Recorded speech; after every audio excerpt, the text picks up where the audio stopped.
డజన్ల కొద్దీ అబద్ధ ప్రచారాలు, వందలాది పోలీసులతో ఆటంకాలు కల్పించిన, వేల మంది తరలి వచ్చిన మీ అందరికీ ఐఎఫ్టీ రాష్ట్ర కమిటీ తరఫున పోరాట అభివందనాలు.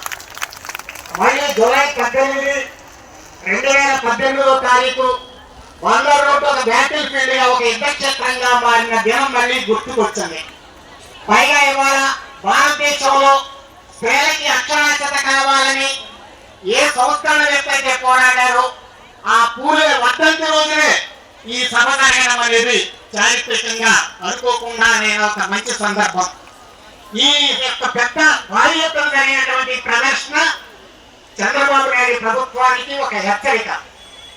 ఎల్లుండికి 9 నెలలు పూర్తయి 10వ నెలలో ప్రవేశిస్తుంది చంద్రబాబు నాయుడు ప్రభుత్వం. ఈ నెల 22వ తారీఖుకి 14 నెలలు పూర్తయి 19వ నెలలే ప్రవేశిస్తుంది మన సమ్మె ముగించి. వాస్తవానికి మన సమ్మె ముగింపు కాదు.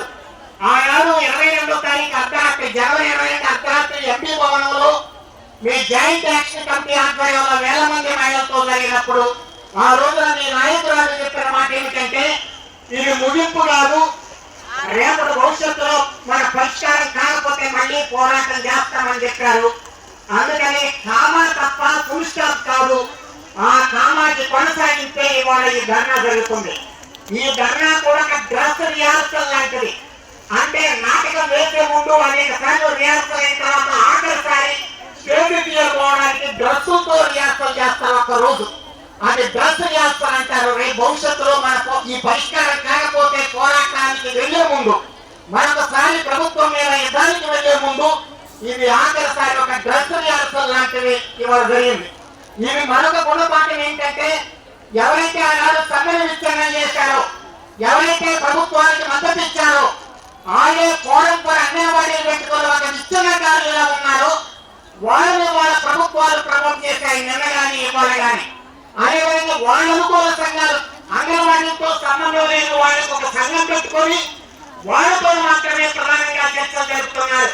ఈ 9 నెలలుగా అయినా వాళ్ళకి ఆకుల్లో కానీ వాళ్ళకి కంచాల్లో లాగా వేలాది మంది మహిళలకి అంగన్వాడీలకి ప్రాతినిధ్యం వహించే జాయింట్ యాక్షన్ కమిటీతో కంచాల్లో వేసి ఎవరైతే సమ్మెను విచ్ఛిన్నం చేశారో ఫోరం పర్ అంగన్వాడీ అలాంటి వాళ్ళకి ఆకుల్లో పెట్టే విధానాన్ని వాళ్ళ ప్రభుత్వాలు అనుసరిస్తున్నాయి.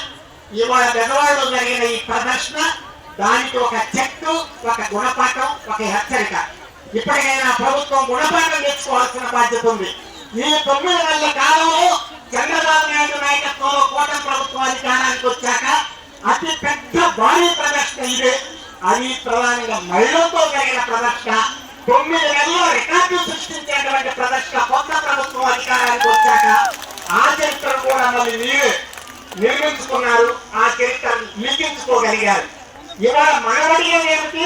వాళ్ళు చెప్పేదంటే, అయ్యా మాకు ఇల్లు వేయండి, ఇంటితో పాటు ఇంటి ముందు పందిరి వేయండి, పందిరితో పాటు ఇంటి వెనక కూడా ఒక పెరడు వేయండి, ఆ పెరడు వరకు కాంపౌండ్ వాళ్ళు ఎక్కండి అని మనం చెప్పాం.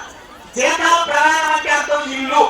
ఇంతకుముందే నరసింహరావు గారు చెప్పినట్టుగా అసలు శ్రమ దోపిడీ లేని, శ్రమ దోపిడీ వ్యవస్థ చేసి శ్రమ దోపిడీ లేని సమాజం కావాలనే కోరికలు జీతాలు అతిశయమే మాత్రమే. కానీ మన దగ్గర ఇంట్లో జీతాలు ప్రధానం.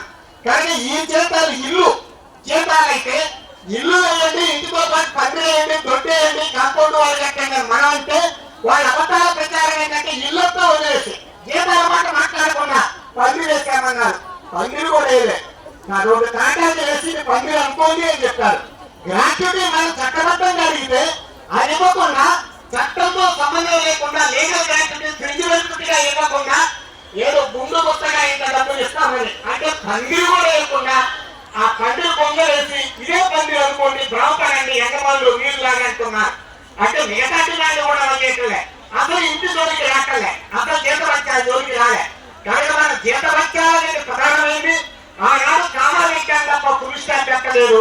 దాన్ని తిరిగి మళ్ళీ ఉద్యమించాల్సిన అవసరం ఏర్పడ్డ సమయంలో దర్శనీయాసలుగా జరిగే దీనికి ఆదరైన మీ బలం, మీ శక్తి, మీ యుక్తి ఖచ్చితంగా ఈ ప్రభుత్వానికి అక్కడిగా మారి అది జ్ఞానం కలిగి సమస్యని న్యాయబద్ధంగా పరిష్కరించాలని మన జాయింట్ యాక్షన్ కమిటీని అందరూ కూడా కోరుతున్నారు. ఆ కోరికని మా ట్రేడ్ యూనియన్లు అన్ని కూడా బలపరుస్తున్నాయి. సిఐటి కానీ, ఏపీసీ కానీ, ఐఎఫ్టీ కానీ 3 జాయింట్ యాక్షన్ కమిటీ అనుబంధ సంఘాలు